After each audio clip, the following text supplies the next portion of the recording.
I remember when I heard John Petrucci, actually when I saw him live, and I was like, yeah, this is the man. Bandland was personally one of my favorite experiences. Again, we were playing at that time of the day for the first time, around 4 o'clock, and we weren't expecting too much crowd, to be honest. But I think the ground was almost packed. All right, my guest of the day is Sutej Singh, guitar player extraordinaire, composer, and a man who has a large fan following across India. He's a rare breed because he's one of those very few instrumentalists who've broken through into the mainstream, and people at festivals love programming him. He's been at Bandland, he's been at Zero, and if you remember last year, we did a very interesting chat with him as a prelude to Bandland when he was in Solan, Himachal Pradesh, which is his native place. That's where he belongs to. And it's wonderful to have him face to face in studio. Hi, Sutej. Great to see you. How are you, buddy? I'm good. Thanks for inviting me. Thanks a lot. The reason Sutej is here is because Kaadambari is out on all streaming platforms, audio, also on the Sutej Singh YouTube channel. It's a wonderful video. It's a collaboration between Sutej and Hrishi K, who is the classical vocalist. So many congratulations on Kaadambari. It's a beautiful, beautiful track. I want to start at the inspiration. I believe it is Goddess Saraswati, and Kadambari is one of her names. So let's start with the inspiration for the song. I remember sitting in a cafe in Chandigarh and I listened to this song playing in the background. It was Steve Vai's Love and Fear, I guess. I don't know if it's the right song name, but I was hearing this guitar instrumental, and all of a sudden there were these Indian female vocals coming in, and I just thought to myself, like, if Steve Vai can do it, why can't I? Like, I live here, I should make music like that. So that was the initial process of, getting this idea into my head of collaborating with an Indian vocalist. And it's been a long time. I'm talking about 2018, 2019, when I was sitting in that cafe with my friends. I started working on this song back in 2020 or 21, and it was still an instrumental track. I hadn't included vocals in it, but I was searching for vocalists constantly. I was searching for that perfect voice that would fit in this prog, distorted guitars mixed with symphonies. I needed that voice that would perfectly blend in. It wasn't an easy job, to be honest. And yeah, one day I got a call from Nikhil, my manager, and he said that you should check out this vocalist, Nandini Shrikar. Of course, I knew something about her Bollywood songs. The moment I listened to her voice again, I thought that this would be the perfect fit. And we got in touch. We started working on the song. We started working on the parts that she would sing, and it worked out. Turned out to be great, and yeah. So did she send you multiple samples from Bombay? For example, you would send her a patch of music and she'd sing over it, and then you had to make a choice. Is that it? We were just FaceTiming each other like 2-3 times a day, discussing parts. We were kind of jamming live on FaceTime. That's how it worked. And I just asked her to record her voice on WhatsApp. I downloaded that and I put that in my DAW. That's how the rough demo came out. It was completely raw. That's wonderful. Yeah. And do you know what really she's saying in the Alat? What it represents? As in the lyrical. The lyrical meaning of it? Yeah, so another one of Nikhil's artists, Snedeep. So I asked him to write the lyrics for Yeah, so Nikhil obviously suggested that. So he sent me. So it's not one of those classical Hindustani tracks which are part of any gharana. The lyrics have actually been written. Yeah. Oh, that's interesting. Yeah, exactly. So I wanted this to be this way. Right from the start, I wanted this to be absolutely original. So Snedeep Khalsi writes the lyrics. Yeah. and sends it to Nandini. Mm-hmm.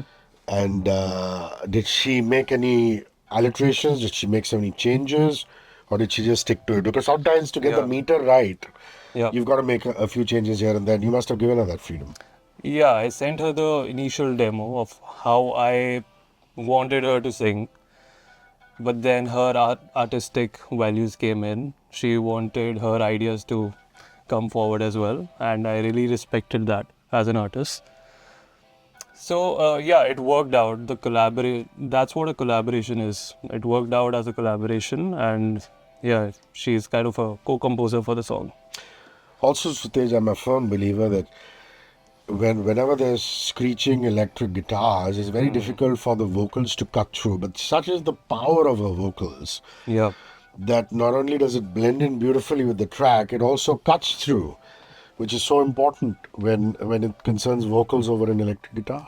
Yeah, that's what I was talking about, that I needed that perfect texture, that perfect timbre of voice that would cut through the symphonies, the distorted guitars, the heavy drums.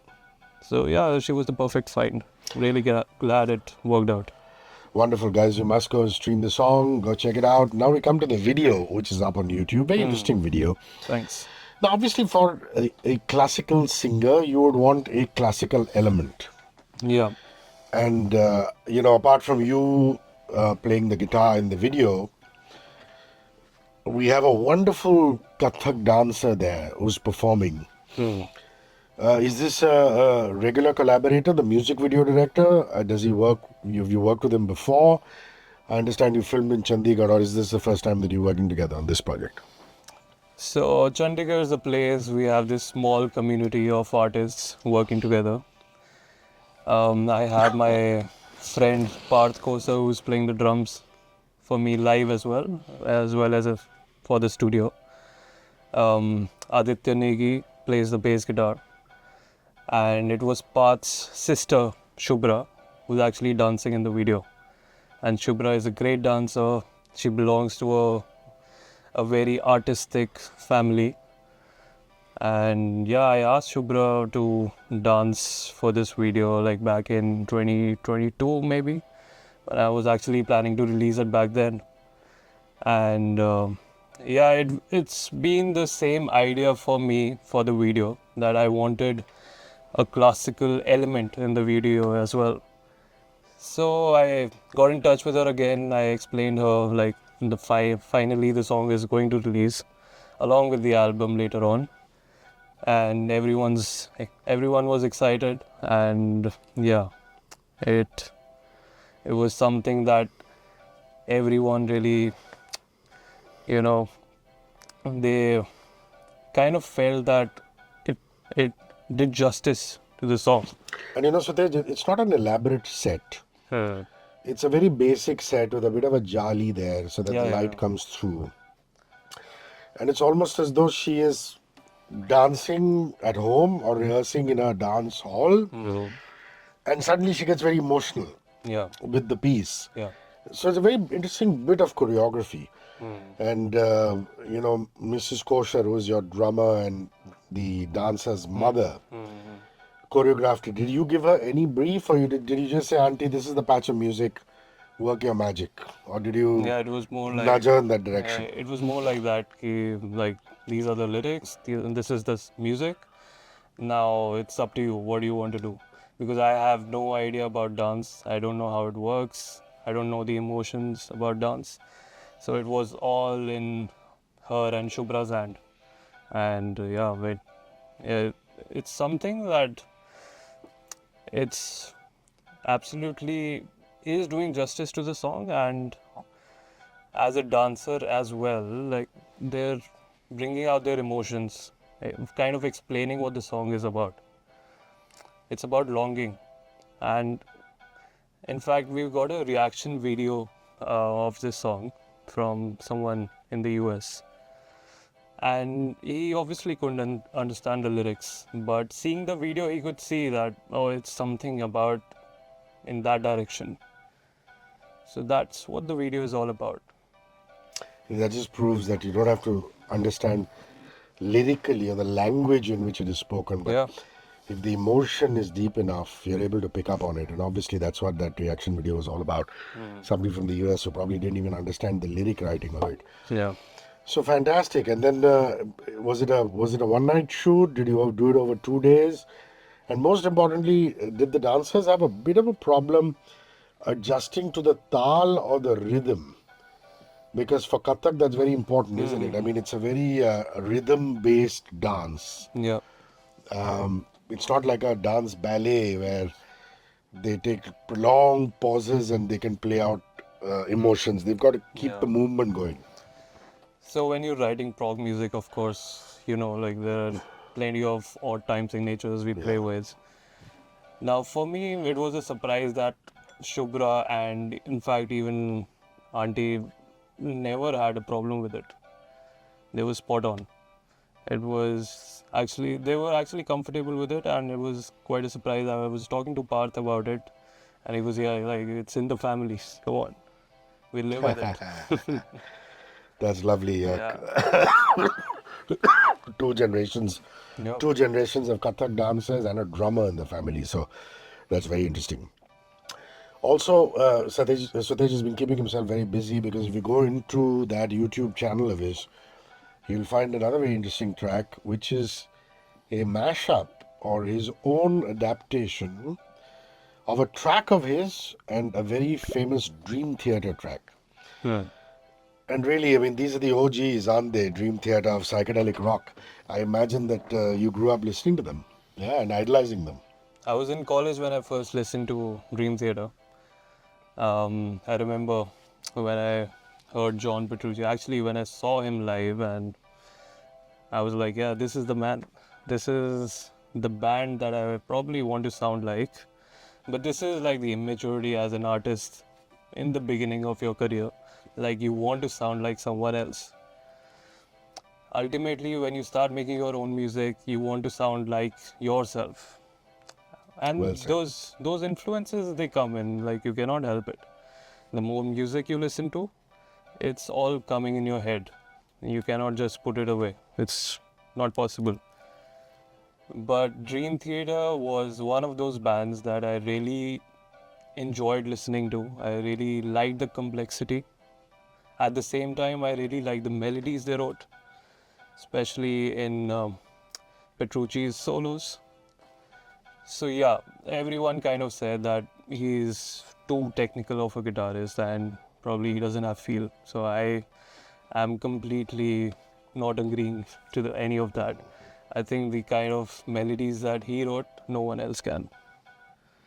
And you're a true fan, and this is an homage to him. Yeah. And it's turned out pretty good. But then you've got to have the right track that will blend in or will go into that Dream Theater track. Yeah. So when you looked at your own discography, how do you think that this is your own track that you choose to do this? The idea actually came up with some other track. So I have a track called Come Into Existence. So one day, out of just pure curiosity, it is actually one of those songs that I play in a particular set of chord progressions. So it's just 4/4 and 4 chords all over the song. And I just started jamming comfortably Numb's solo on it. So that was the initial idea of, mixing these songs together.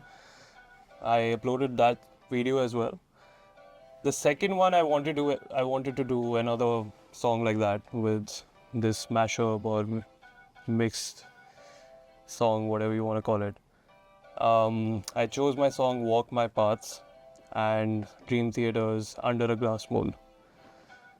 So I was trying different solos that would work out and would complete in that bar structure. And it happened like magically, it fit in. And yeah, Lovely. It's great to see a finished product thanks. that involves your idol, somebody you've been listening to since you were a kid, and hoping to emulate, and your own track seamlessly blending into it. That's wonderful. And another interesting video where you're just walking through this maze or this forest of very tall, is it pine trees? I don't know what trees you have in Solan in Himachal Pradesh. Yeah, there are pine trees as well. These ones were, I'm kind of forgetting the name right now. Well, they're really They tall. they call it Yeah. cheel ke ped. Cheer ke ped. Uh, Lovely. And is this one of your regular collaborators? The cinematographer, the video production house, or was it just you and your friends shooting on the fly? it's all on the fly. I just got a friend in my gym to shoot it. We got the cameras for rent, and yeah, let's go in the forest and let's shoot it. That's no, like not thinking about it too much. It kind of works in our favor like that. Yeah, I think so. I think some videos you don't need to make them performance heavy. Like for example, Kadambari needed that. Exactly. Yeah. But this is just an homage of your, guitar playing to your guitar gods. So it's almost as though you're walking through the forests of your childhood and playing the instrument, which is almost an extension of your body, which is your guitar. Yeah. Exactly. That's one way of describing it. I hope Yeah. I've done a good job describing it. But Perfectly well. Yeah. but it's wonderful. You guys should go check it out and put it down in the comments on YouTube. What do you think of this incredible mashup or this blend of a Dream Theater track and Sutej Singh's track? But December of last year, it's been 3 months now, almost 3 months. It was pretty interesting for you because you performed in Bandland in Bangalore, and what a lineup it was. It was extreme. Gary Sharon and Nuno Betancourt really put up a show. Nuno's 60 plus, but it's amazing to see him with the electric guitar as well as the acoustic guitar. You blew the roof off. You're one of the best Indian artists on view performing, and of course, they were the hard rockers Avenged Sevenfold. So, talk about the whole Bandland experience and how much what you did there was appreciated. Personally, I was just focusing on my performance because whenever you're traveling, it's work for us basically. Whenever you're traveling, you have a show at a big festival like this, all you have to focus is on yourself. You cannot just get carried away and focus on the other bands, like we're super excited to see them or that, because we can't afford to lose focus at that time. Now, artists of our level who are not that big right now, we can't afford to make any mistakes. Obviously, we do make mistakes on stage, but it's just a game of how few mistakes we can do. And yeah, to keep that focus, to just keeping it to yourself. After that, it's just you can watch anything you want, obviously. And Bandland was personally one of my favorite experiences. Again, we were playing at that time of the day for the first time, around 4 o'clock, and we weren't expecting too much crowd, to be honest. But I think the ground was almost packed, and it was I was personally, we were very happy to see that. And playing instrumental music in a country like India, um, I feel that I'm starting to get that appreciation slowly and steadily. It's giving us personally a lot of confidence to go out and actually play this music without thinking too much. And Bandland was actually a proof of that. People, a few people actually, I saw them wearing my t-shirts. Small kids with their parents standing in the front row. That was very inspiring. And some of the people actually knew the names of our songs.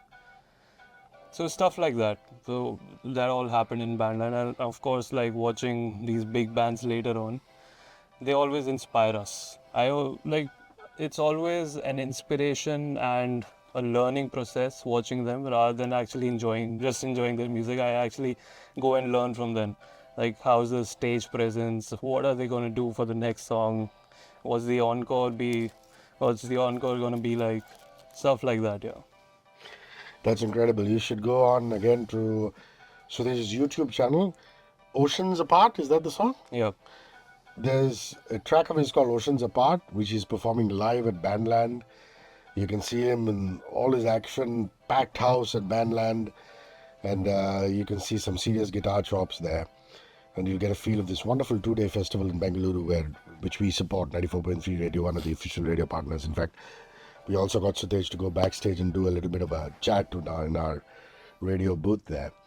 And we're going to be back again this December. Wonderful time of the year in Bangalore. The weather's also nice. So even though it was 4:30 in the afternoon, it wasn't blazing like it would be Yep, in a yep. lot of other places in this country. So Sutej, here's Kadambari. It's out. It's doing well. You know, the mashup track was. I don't think you did that with the future in mind. It was just something you wanted to do Yeah, for the moment. yeah. But are you working on a fresh EP, a fresh album? And if so, will Kadambari be part of that EP or an album? Yeah, Kadambari is part of an album that we're gonna release around April, probably the end part of April. And I'm not gonna reveal the name of the album yet, or should I? That's okay. We'll have you back later to talk about the album. But what are you talking? 8 tracks, 10 tracks? 8 tracks, yeah. 8 tracks, and Kadambari is probably the only track with vocals in it. It's actually my first contribution to music with vocals. Correct. Yeah. So for those of you who expect or like the usual Sutej Singh pure instrumental, there's going to be lots of that on that album, and of course, Kadambari is a welcome addition with the vocals on.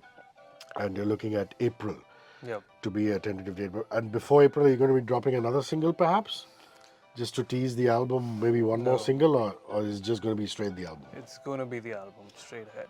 Yeah. Wonderful.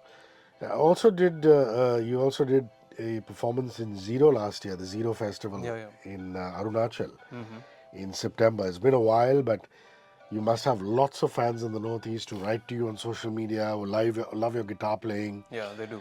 Young kids who picked up the guitar and suddenly they derive inspiration from an Indian artist who's gone pure instrumental, which is a very brave thing to do. So, do you get a lot of mail from the Northeast? Yeah. I do. I do get a lot of comments, a lot of DMs on my Instagram from the Northeast, of course. And yeah, they're super because that is one genre that they're really into. That is one area in our country that primarily listens to rock and metal.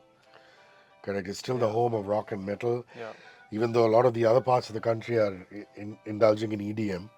Yeah. I think the home of rock is still the Northeast. So still lots of. And it must have been very special to go there and give people a taste of your live music at It the Zero was. Festival. I've always heard stories about Zero Festival. Oh, you're gonna see that. You're gonna eat this. You're gonna experience that. I was really excited to go there and I experienced all of that. So we landed at Itanagar airport and there was this 5 hours drive from there to Zero. And yeah, we were staying with all of these artists like Parikrama and all. Parikrama guys from Parikrama are good friends of mine. It was quite an enjoyable stay. And Zero, when we were playing, again, that northeastern crowd, that really pumps you up. Yeah. Because that's what they want. They want to listen to the guitar screaming live. Yeah, it's not forced on them. And for Parikrama, for the Malik brothers, Subir and Nitin, it's like home for them because the late Sonam Sherpa, who was their guitar player, who I'm sure must have been one of your idols, was from the Northeast. Yeah. And Sonam was so loved and revered by the community. So for them, for Parikrama to keep going back to the Northeast is a very special thing for them. Yep. It was actually their first time in Zero as well. I talked to them. Yeah. So they hadn't been in Zero before that. But yeah, like even watching them live, actually performing rock and roll all over the country, again, it's very inspiring. And I keep telling them that. Saurabh from Parikrama is a very dear friend of mine. Even back from the day when I wasn't a professional musician. Wow. Yeah. So he's been like a big support for me. Great stuff. So your costume, Yeah. which I quite like, long flowing, it's almost like a cape, though it's a long coat. has somebody designed it for you, or is it self-designed? Or you've just gone to somebody and said, bespoke, tailor it for me? It was my imagination. I wanted this long coat look on me and wanted it to look mythical and majestic at the same time. Um, so I asked my Bua, so she runs a company called Shades of India in Delhi, and I asked her to design it for me for the song Land of Gold that I released in 2023. So at that time, I didn't plan that I'll be doing live shows with it. It was just for the video. So yeah, we got the designs in and I got to wear it, and yeah, I realized that this is going to be like a costume for me from now on. So yeah, I'm just gonna make it out of different colors now. So then, my last question to you before I say bye to you is, how often do you buy guitars? I'm sure you'd like to buy one every day, but Yeah. I don't often buy guitars, but now that I'm endorsed by Music Man, so probably I'm gonna get new guitars often. Like, let's hope that happens. But yeah, I recently spoke to them about a custom made design, not a custom guitar, but a custom color. That'll be interesting. Yeah. Wow. So yeah, we're in talking terms, and hopefully I'll get it by next or a couple of months from now. And do you have one or two favorites that you use at all the gigs, or do you just say, okay, fine, I use this on Bandland, I'm going to use this on Zero, or alternate them? No, I don't know. I just have one primary guitar of mine, and I just carry it everywhere. It's a Sterling by Music Man again. It's a JP series. Because yeah, I've been watching Petrucci play those solos, and I always, in that sense, I don't want to change my, I want to play that guitar for the longest time, because it is one thing that once you're comfortable with, you don't want to get away with that. Good. And guitar players have different styles. Yeah. Lots of guitar players have lowly strung electric guitars. For example, now Guns N' Roses are going to tour the country again, the original lineup, which is Axl Rose and Slash. Slash always slings his guitar very, very low. Yeah. But the other guitar players, like, you, I notice, keep it at a medium height. Yeah. It's The somewhere Beatles near the used to chest. keep it very high. Yeah, George yeah. Harrison. Yeah. It's actually what's comfortable to you while playing, because I play these very shreddy or fast licks that I have to do, and for me to keep my wrist straight, so that's like the comfort zone for me. So roundabout waist is where you keep Yeah. it. Interesting to know the mind of a great guitar player. Sutej Singh's Kadambari is out. Please go check it out on all streaming platforms as well as on YouTube. Also check out his back catalog. Great discography of instrumental music that he's composed, that he's played guitar on. And we'll hopefully have him back in April when his full-fledged album is out. He's teased it for us already, saying there are going to be 10 songs. One of them is vocal-driven, which is Kaadambari. Can't wait to hear the rest. So there's wonderful of you to roll in. Have a safe trip back to Solan in Thanks, Himachal Hrishi. Pradesh where you live. And Thanks. this was fun. Cheers. Thank you. 94.3 Radio 1.